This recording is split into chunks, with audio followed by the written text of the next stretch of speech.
हमारे इस देश की औरतों में एक तमीज़ है, वो तमीज़ के हिसाब से बात है। इसे सिर्फ मुसलमानों के हद तक करके लाए और मुसलमानों के हद तक बात ठहरा दें, ये कहाँ की दानिशमंदी है। मुसलमान मालदार जो सिर्फ शादी महल बनाने पर तरजीह देते हैं। अफसोस करना आज कि आज हमारी मुस्लिम बच्चियां जो है ना, वो एग्ज़ाम के बगैर बाहर सड़कों पर बैठी हैं। प्रिंसिपल माने जाते हैं, उस्ताद का बड़ा दर्जा होता है, लेकिन उनके अंदर भी सियासतदानों ने जहर घोल दिया, तो वो भी बच्चों को तालीम से महरूम करने के लिए तुले हैं। 4 फरवरी उडुपी डिस्ट्रिक्ट के अंदर उडुपी के अंदर जो कॉलेज में जो मामला बुरक़े का और हिजाब का शुरू हुआ, उस वक्त से लेकर अब तक हम सदाए इत्तेहाद वाले सिर्फ देखते रहे कि बात कहाँ तक जाके रुकती है। अफसोस कि ये हिजाब का मसला आज सिर्फ कर्नाटक और हिंदुस्तान नहीं, सारे इंटरनेशनल लेवल में ये एक मुद्दा बन चुका है।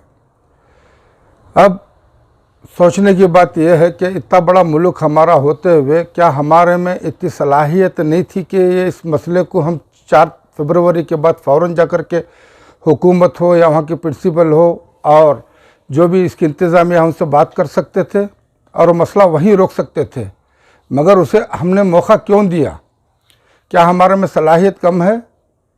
उसके बाद फिर जो मंडिया का मामला हुआ, एक बच्ची जो है जब सामने से 60-70 लड़के जब आते हैं तो उसके दिमाग में क्या घबरा के बोली या उसके अंदर अल्लाह ने तौफीक दिया, क्या मामला था पता नहीं। उसने जब सामने श्री राम के नाम लगाए तो इन्होंने अल्लाह अकबर कहा, तो उसे एक मसला बना कर आज सारे हिंदुस्तान और दुनिया में बात फैला दिए कि एक लड़की ही के अंदर जज्बा मौजूद है। बजाय उसके उस बच्ची को जाकर के हिम्मत अफजाई करते, ना कि दूसरी तरह से उसे अलग प्रोपोगंडा करके उसके और उसके घर को निशाना बनाते। आज उसके लिए सब ठीक है, कल आने वाला उसका घर जो है निशाने पे आ गया, इसका जिम्मेदार कौन है? और उसके बाद इतने बड़े मजमा जो सारे आलम में बात फैला दिए और इसके अंदर हमारे जाने माने उलमा भी बहुत से फ़िक्र लेकर के अभी 1-2 दिन पहले भी जमा हुए हिजाब के बारे में। तो इसमें हमारे निहायत करीबी दोस्ती हैं सैयद तनवीर हाशमी साहब, उनकी लीड में जो है हमारे यहाँ की जमात के इफ्तिखार कासमी साहब और जो है जुल्फ़िकार नूरी साहब और इमरान मकसूद साहब, न जाने बड़े बड़े जितने भी लोग हैं जमा होकर के हिजाब के बारे में गुफ्तगू करने आए। तो एक तरह से शर्मिंदगी हुई कि पेपर में पढ़ कर, हाफ पेपर में लिख कर के कहा जाता है। क्या हमारे उलमा में इतनी बात की खुरबत नहीं है कि इस बात को हम कहाँ से कहाँ कैसे खुरबत करें? पेपर में देख कर के कहा जाता है। और उसके बाद हमारे तनवीर हाशमी साहब पूरी सियासी पॉलिटिकल अंदाज में बात कर रहे थे, जैसे कि हम आजिज़ हैं, आजिज़ी से जो गुजारिश करेंगे हुकूमत से, क्योंकि तनवीर हाशमी साहब उनको बाखूबी तमाम सियासी पार्टियों से वो वाकिफ़ हैं, क्योंकि पिछले इलेक्शन के अंदर यूटी खादर के घर के अंदर उन्होंने तमाम मिल कर के एक प्रोग्राम किया था ताकि मुसलमानों के हक़ में क्या फ़ैसला करना क्या नहीं करना। लेकिन और पूरी तायद इन्होंने करी थी कि कांग्रेस पार्टी को जिता के लाएंगे, लेकिन इत्तेफाक से वो 80 सीट पे आके खड़ गई। और पिछली बार भी इन्होंने यही उलमा पिछले बार एक मुस्लिम नुमाइंदे के लिए कांग्रेस पार्टी के ऊपर दबाव बनाने के लिए इकट्ठा हो गए थे, और आज यही उलमा वापस हिजाब के बारे में खड़े हुए हैं। क्या ये लोगों को ये समझ में नहीं आ रहा कि मसला क्या था और कितना था, इसके पीछे कौन सी साजिशें हो रही हैं? यह मसला 4 फरवरी को ख़त्म होता था, 5 फरवरी 6 फरवरी को ख़त्म हो सकता था, उसे यहाँ तक करके ले आए और आज अदालत के अंदर मामला रखे हुए हैं। अदालत का मामला आने तक कोई कुछ ना बोल सके और हम भी ना बोलते, लेकिन मजबूरी ये है कि अदालत का वही मामला है कि आजकल का मामला चल रहा है। ये कौन सा इतना बड़ा इशू था? हिजाब का मामला था। बोलते कि भाई देखो महाराष्ट्र में चले जाइए, तेलंगाना में चले जाइए, गुजरात में जाइए, मध्य प्रदेश में जाइए, वहाँ हर मजहब के लड़कियाँ पूरा मुंह बंद करके दुपट्टा बांध के चलती है, हर जात के।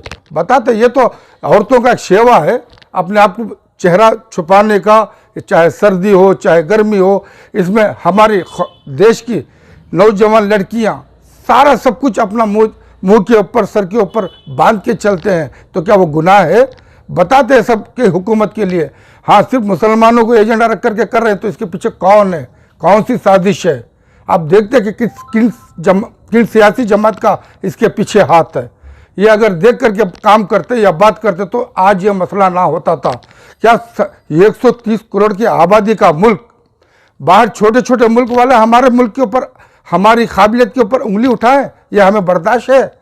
क्या हमारे में इतनी सलाहियत नहीं है कि हम ये सारे मामले को हल कर सकें? ये कैसे लोग हैं? इसके लिए और ये जमात के लोग जितने भी, ये पिछले 2 दिन पहले हमने देखा है जो से लीड लेकर के हमारे मोहतरम जो आगे बढ़ रहे हैं, पिछली बार भी अब की बार भी, इनको तो मालूम है, बावाकिफ़ है। इन्होंने उलमा आइन मशाइख का प्रोग्राम किया था दिल्ली के अंदर, उसमें नरेंद्र मोदी को 3 घंटे बिठा करके खव्वाली भी सुनवाई थी। इनका राब्ता तो पीएम से भी है और यहाँ लोकल लीडरों से भी है। बैठ के एक फ़ोन में बात कर सकते थे और आजिज़ होने की क्या ज़रूरत है? तो शरई मसला, शरीयत ही की बात क्या है? ये आम हिंदुस्तान के अंदर एक औरतों का, एक लड़कियों का मुंह पे बांध के चलने का एक रिवाज है। इससे पहले तो घूंघट का मामला है, ना जाने कई कई तरीके के हमारे इस देश की औरतों में एक तमीज़ है, वो तमीज़ के हिसाब से बात है। इसे सिर्फ मुसलमानों के हद तक करके लाए और मुसलमानों के हद तक बात ठहरा दें, ये कहाँ की दानिशमंदी है? अब ये सब सारे जो लोग हैं हिंदुस्तान में घूमे फिरे हैं, क्या इनको मालूम नहीं है? अरे बच्चे अभी उभर रहे हैं कॉलेजों में, आपस में कोई जात नहीं, कोई भेदभाव नहीं, एक साथ में बैठकर चलने वाले बच्चों के अंदर जहर घोल दिया। अब इसकी जिम्मेदार कौन है? कल ना जात देखी जाती थी, ना कुछ बात होती थी, साथ में बैठते, साथ में खाते, साथ में चलते। आज उनके दिलों में जहर फैला दिया। इसके जिम्मेदार औरों से ज़्यादा हम लोग भी खुद मौजूद हैं। हम लोगों की भी जिम्मेदारी है इस जहर फैलाने में, वरना 4 फरवरी से 6 फरवरी तक बात ख़त्म हो सकती थी। इसे इतना बड़ा हवा देने की ज़रूरत नहीं थी। बच्ची मुस्कान और उसके घरों को लाकर के निशाने पे खड़ा कर दिया। आज सब लोग उसके अंदर उसके घर जा रहे हैं। कल उसके घर के ऊपर आफत हुई तो कोई माँ का लाल नहीं आएगा, क्योंकि हमने आंखों से देखा है। पार्लियामेंट में रहते हुए ज़की जाफरी आज भी लड़ी, उसके शोहर को एक पार्लियामेंट एमपी के घर को जला दिया गया, उसका इंसाफ आज तक नहीं मिला। कल का दिन उस बच्ची के घर के ऊपर भी कोई आफत आए तो कोई माँ का लाल जाके उसे बचाने वाला नहीं है। लेकिन ये कौम को कहाँ लेके जाके छोड़ दिए। इसलिए मेरी गुजारिश है, कौम से गुजारिश है, बहुत सोचो समझो। हमारे लिए कोई रहबर नहीं है, ना कोई लीडर है। आज कोई लीडर कोई नहीं है। अगर हाँ एक बात ज़रूर कर सकते हैं, कौम को आवाज़ दे रहा हूँ, सब मिल कर के औकाफ को जाए, उससे कहे कि वहाँ पे एक ईमानदार, बहुत ईमानदार मुल्ला ना बैठा हुआ है, कि वो मुल्ला ना जो है बहुत इंसाफ के साथ काम करेगा अब, क्योंकि वफादार है हाँ हुकूमत का, जो चेयरमैन बन के बैठा है।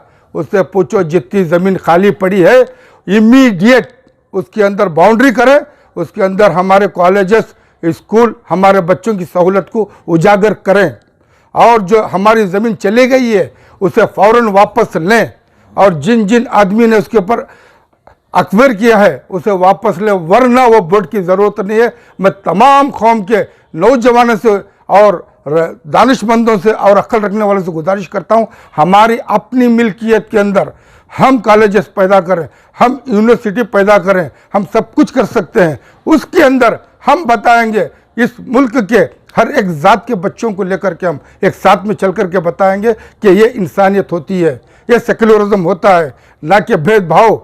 ये हम बता सकते हैं। इसलिए हमारे पास ज़मीन बहुत है, इस ज़मीन के ऊपर पहले आगे बढ़ कर के अकबर कीजिए और उसके ऊपर जो है अमल करने का काम शुरू कीजिए। और बाकी जितने इदारे औकाफ की प्रॉपर्टी में हैं उन इदारों को पहले एडमिनिस्ट्रेटर लेके कम फीस के अंदर औकाफ वाले हर एक बच्ची का तालीम के लिए रास्ता खोले। ये सदा इत्तेहाद की तरफ से एक आवाज़ है। चला, अब जो है ना हिजाब के मसले को उठा लिया गया है और फिर आइंदा और भी ये मसाइल उठाएंगे, इसलिए कि अगर ये मसले ये नहीं उठाएंगे तो फिर हिंदू मुसलमान कार्ड नहीं खेला जा सकता है, हिंदू मुसलमान कार्ड नहीं खेला जा सकता है। तो इसलिए मैं ये कहूँगा कि ये बस एक सियासी इश्यू है और इसे जो है ना हिजाब की आड़ में सियासत खेली जा रही है। दूसरी चीज़ ये है कि हमारे जो, जैसे हमारे मुजाहिद अली बाबा साहब ने कहा, वक्फ बोर्ड है, इतना बड़ा शोबा है। अगर वक्फ बोर्ड के अंदर पहले ही से जो लोग बैठे हुए थे लीडरान, हमारे पास इतनी ज़्यादा जायदाद है, इतनी ज़्यादा वक्फ बोर्ड के अंदर मिल्कियत है, इतनी बड़ी आमदनी है, अगर हमारे पास पहले ही से यूनिवर्सिटियां होती, ढंग के कॉलेजेस होते, तो आज हमारी मुस्लिम बच्चियों को ऐसे जो है ना हालात का सामना नहीं करना पड़ता। तो इसलिए हमारी ये गुजारिश है कि वक्फ बोर्ड के पास जो भी इतनी बड़ी जो जायदाद है, इतनी जो बड़ी मिल्कियत, इतनी बड़ी जो आमदनी है, एक नहीं हज़ारों यूनिवर्सिटियां हम बना सकते हैं। जैन 1% है, उसके हज़ारों कॉलेजेस हैं, हज़ारों जो है ना उसके यूनिवर्सिटियां हैं। सिख जो है ना वो 2-3% है हमारे मुल्क के अंदर, लेकिन सिखों, हमारे सिख बिरादरी की उनकी अलग कॉलेजेस है, उनकी यूनिवर्सिटियां चल रही हैं। लेकिन मुसलमान इस मुल्क के अंदर 30 करोड़ है, 15-20% कहा जाता है, लेकिन मुसलमान इस मुल्क के अंदर 30 करोड़ की आबादी में है। लेकिन हमारे वो मुसलमान मालदार जो सिर्फ शादी महल बनाने पर तरजीह देते हैं। अफसोस करना आज कि आज हमारी मुस्लिम बच्चियां जो है ना वो एग्जाम के बगैर बाहर सड़कों पर बैठी हैं। आज मैं ये कहूंगा कि शादी महल बनाने से ज्यादा वो कॉलेज बनाए, यूनिवर्सिटियां बनाए।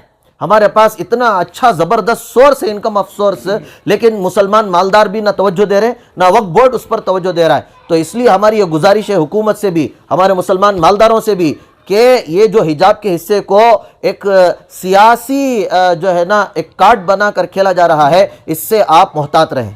ये तूल होने की वजह है कि हमारे अंदर सुस्ती और काहिली और खैर खाही का मिजाज निकल गया है, कौम की फ़िक्र का मिजाज निकल गया है।